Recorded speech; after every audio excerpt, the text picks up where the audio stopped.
네, 오늘 이 아침 본문은 예레미야 26장 16절에서 24절 본문입니다. 오늘 본문의 내용의 골자는 당시 제사장들과 선지자들 집단이 이제 예레미야가 유다의 멸망을 예언했다는 이유로 이제 죽이려고 이제 하니까 그나마 백성의 고관들과 모든 백성이 이제 그것을 만류하고 이제 죽이지 못하게 그렇게 하는 대목입니다. 이 대목을 통해서 첫째로 나누고 싶은 메시지는 무엇이냐면 거룩한 싹을 죽이지 말라는 것입니다. 이 세대가 주의해야 되는 것은 거룩한 싹을 죽여서는 안 됩니다. 말씀드렸듯이 당시의 제사장과 선지자들이 예레미야를 죽이려 했습니다. 왜입니까? 그들에게는 하나님의 말씀이 없었기 때문입니다. 하나님께로부터 받은 말씀이 없고 시대를 분별하지 못했기 때문에 결국은 참 메시지를 전하는 그런 선지자를 죽이려고 했던 것이죠. 오늘날 그런 어떤 교회의 분위기가 이와 흡사하지 않나 영적으로 판단할 때에 그런 이제 안타까움을 가지고 있습니다. 저와 이렇게 교단이 다른 목사님, 소위 사람들의 잣대로 제가 속해 있는 교단보다 더 보수적인 그런 견지를 지키고 있는 교단의 목사님과 해보아도 서로 간에 인정하는 것이 무엇이냐면 요즘 목회자들의 그런 어떤 신앙적인 일탈이 교단만의 문제는 아닌 것 같다. 이제는 교단을 초월해서 어느 교단이든지 희한할 정도로 그 사상과 그 생각이 이렇게 연대되는 그런 장면을 보게 됩니다. 개혁주의 신학의 요람이라고 말할 수 있는 그런 신학교 출신의 목회자들도 성경을 풀어갈 때는 멀쩡히 풀어가는 것 같은데 그 열매에 있어서 사상적으로 이렇게 좌경화된 그런 생각을 가지고 있고 그게 교단의 그런 어떤 장벽을 허물어 버렸어요. 그런 어떤 신학교마다 밟아도 이렇게 동성애를 옹호하는 세력들이 자꾸 일어나고 이런 모습들이 있죠. 동성애는 반대하더라도 소위 이렇게 PC 좌경화된 그런 생각들을 가지고 있는 그런 목회자들이 압도적으로 많아져가는 그런 추세가 되어가고 있습니다. 많은 그런 목회자들이 시대 정신과 그렇게 결탁된 그런 사상을 가지고 있는데 참 암담한 현실인 것이죠. 근데 가만히 보면은 이 해방신학의 그런 잔재들이 본인은 뭐 오순절 교단이다, 본인은 개혁주의다, 뭐 이렇게 이야기하지만 사실은 수박 겉핥기식으로 그런 자기들의 그런 교단신학에 몸담고 있고 이런 해방신학의 잔재가 안 들어간 그런 교단이 없는 것 같습니다. 목회자들 개별적으로 보면은 이것이 깊게 교회 안에 이렇게 영향을 끼치고 있다라는 것을 그런 생각을 지울 수가 없습니다. 우리가 신학교를 위해서 기도해야 되는 것은 저는 제가 믿는 바로는 하나님의 신실한 종들은 하나님으로부터 임한다. 하나님이 그 시대에 일으키신다라는 그런 확고한 그런 믿음을 가지고 있습니다. 그래서 시대마다 그래도 신학교들은 늘 그 시대마다 좀 그런 위험한 그 선상을 달리고 있다라는 그런 비판을 받아왔거든요. 그럼에도 이렇게 한국교회가 그래도 이렇게 명맥을 이어올 수 있었던 것은 무엇이냐면 그 와중에도 하나님께서 교단마다 일으키시는 종들이 있어요. 세우시는 종들이 있단 말이에요. 그래서 우리가 주의해야 되는 것은 무엇이냐면 그 어떤 교단이든지 하나님의 진실한 말씀을 담은 종이 일어난다면 그것이 얼마나 귀한 일이겠습니까? 그런데 우려가 되는 것은 한간에 소위 보수적인 그리스도인들 안에서 어떤 교단에 대한 그런 어떤 기울어진 의식, 편협한 의식, 어떤 교단을 다 통째로 싸잡아서 다 무슨 마귀의 자식들인 것처럼 그렇게 다 싸잡아가지고 어느 교단에 속하면 당신이 그 교단에 속해 있다는 그 자체만으로 그것이 악한 것이다. 그렇게 치부해버리는 경우들이 많은데 매우 조심해야 됩니다. 우리가 한국 교회를 위해서 기도해야 되고 신학교를 위해서 기도해야 되고 하나님께서 그 교단과 그 신학교에 장차 한국교회의 그런 명맥을 이어가시고 그리고 부흥의 씨앗을 이어가시고 교회를 정화시키기 위해서 하나님께서 일으키시는 주의 종들이라면 어떻게 하겠습니까? 그 어두운 시대 가운데 어느 교단에서든지 진실한 하나님의 메시지를 입술에 담고 있는 그 심령에 담고 있는 주의 종들이 일어나는 것이 얼마나 귀한 일입니까? 그러면 그것을 격려를 해주고 지지를 해줘야지 거기다 대고 편협하고 기울어진 그러한 어떤 잘못된 생각에 기인해가지고 당신은 거기 소속이니까 무조건 마귀의 자식이야 이런 식으로 치부하는 것은 거룩한 씨를 싹을 잘라내는 것과 같은 것이죠. 거룩한 싹에게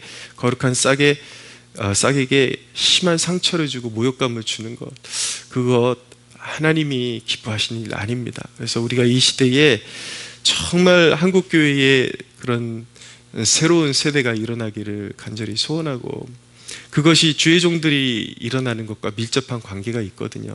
하나님이 예비하신 종들이 일어날 때에 그들을 통해서 교회가 일어나고 또 새로운 세대가 일어나게 되어 있거든요. 그러니까 너무 이렇게 치우치고 편협한 생각에 머물러 있지 말고 어느 교단이든지 그런 하나님의 말씀을 제대로 구현해내고 그런 설파하는 목회자가 일어날 때에 주의 종들이 일어날 때에 격려해주고 그 싹을 함부로 잘라내지 않는 그런 우를 범하지 않는 주의 백성들 되시기를 소원합니다. 이어서 이제 그런 제사장들과 선자들에게 이제 당시에 유다 장로들이 경고하는 대목이 나오고 있는데 두 가지 예를 들면서 경고를 합니다. 하나는 히스기야 시대 때에도 모레셋 사람 미가라는 선지자가 일어나서 예루살렘이 돌무더기가 될 것이다. 그렇게 예언을 했는데 히스기야가 그 앞에서 마음을 굳히지 않고 회개해서 하나님께서 결국 마음을 돌이키셔서 진노를 돌이키셨다. 그러니까 함부로 이렇게 예언하는 선지자를 죽여서는 안 된다라고 그렇게 주장을 하고 있고요. 또 한 가지 예를 들고 있는 것은 이제 여호야김 왕 시대에 스마야의 아들 우리야라는 선지자가 있었는데 이도 또한 예레미야와 똑같은 그런 예언을 했었는데 여호야김은 결국 그를 잡아다가 죽였다. 그것이 하나님을 대적하는 것이 되었다라는 경고를 주고 있는 것이죠. 이런 대목을 통해서 우리가 우리 신앙의 실제적인 신앙생활에 말씀을 우리는 한 가지를 적용해 볼 수 있게 되는 것입니다. 말씀이 찔림으로 다가올 때에 말씀을 듣다 보면 분명히 찔림으로 다가올 때가 있거든요. 비수와 같이 그런 찔림으로 회개를 촉구하는 메시지가 내게 굉장히 그런 어떤 찔림으로 다가올 때 어떻게 받아들여야 할까에 대한 적용점을 우리에게 주고 있는 것입니다. 여러분은 어떻게 하시겠습니까? 말씀을 듣는데 물론 늘 축복이 있을 것입니다. 늘 행복하십시오. 이런 메시지를 듣다 보면은 이제 조금 더 강한 메시지, 성경에 보다 근접한 그리고 충실한 메시지를 들을 때에 부대껴올 수밖에 없는 것입니다. 그것이 우리의 죄악을 드러내기 때문인 것이죠. 하나님의 율법의 첫 번째 기능은 우리의 죄를 드러내는 것이거든요. 그러면 어떻게 하시겠습니까? 저는 그 부분에 대해서 적용점을 좀 말씀드리려고 합니다. 말씀이 여러분들의 심령을 찔러올 때에 첫째, 차분하게 자신을 바라보는 시간을 가지십시오. 인정하기 싫을 것입니다. 화도 날 것입니다.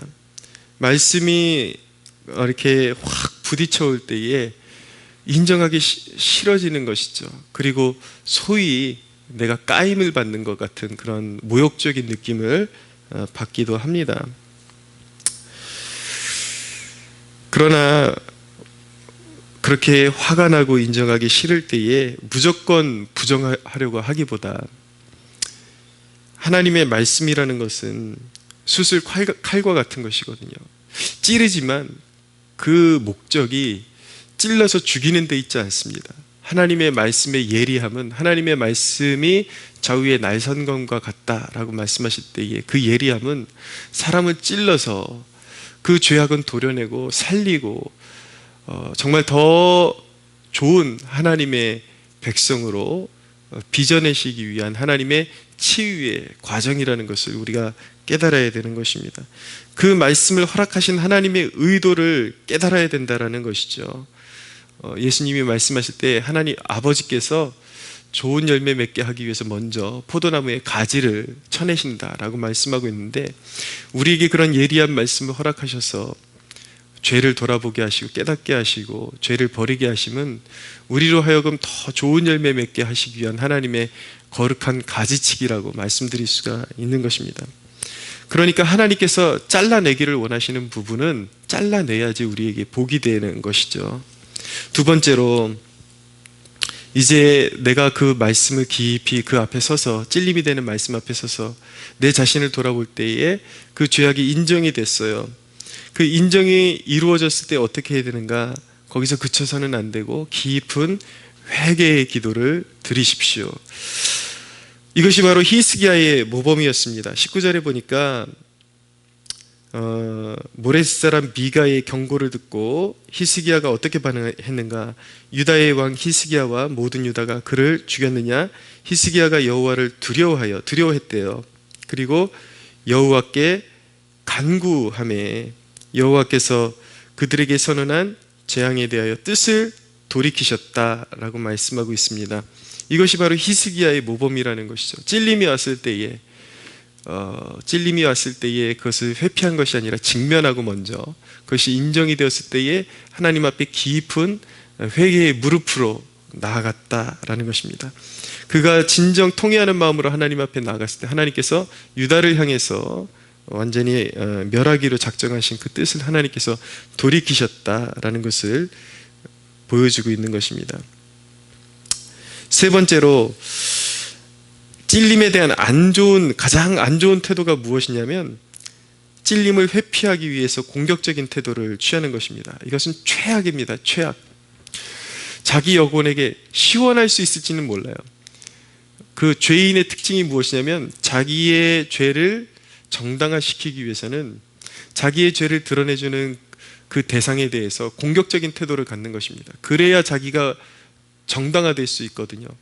그래서 자기에게 그 죄를 깨닫게 해주는 대상에게 모욕을 주거나 아니면 그 메시지에 대해서 심한 공격을 가해서 자기를 정당화시키려고 하는 그러한 태도를 보이는 것이죠.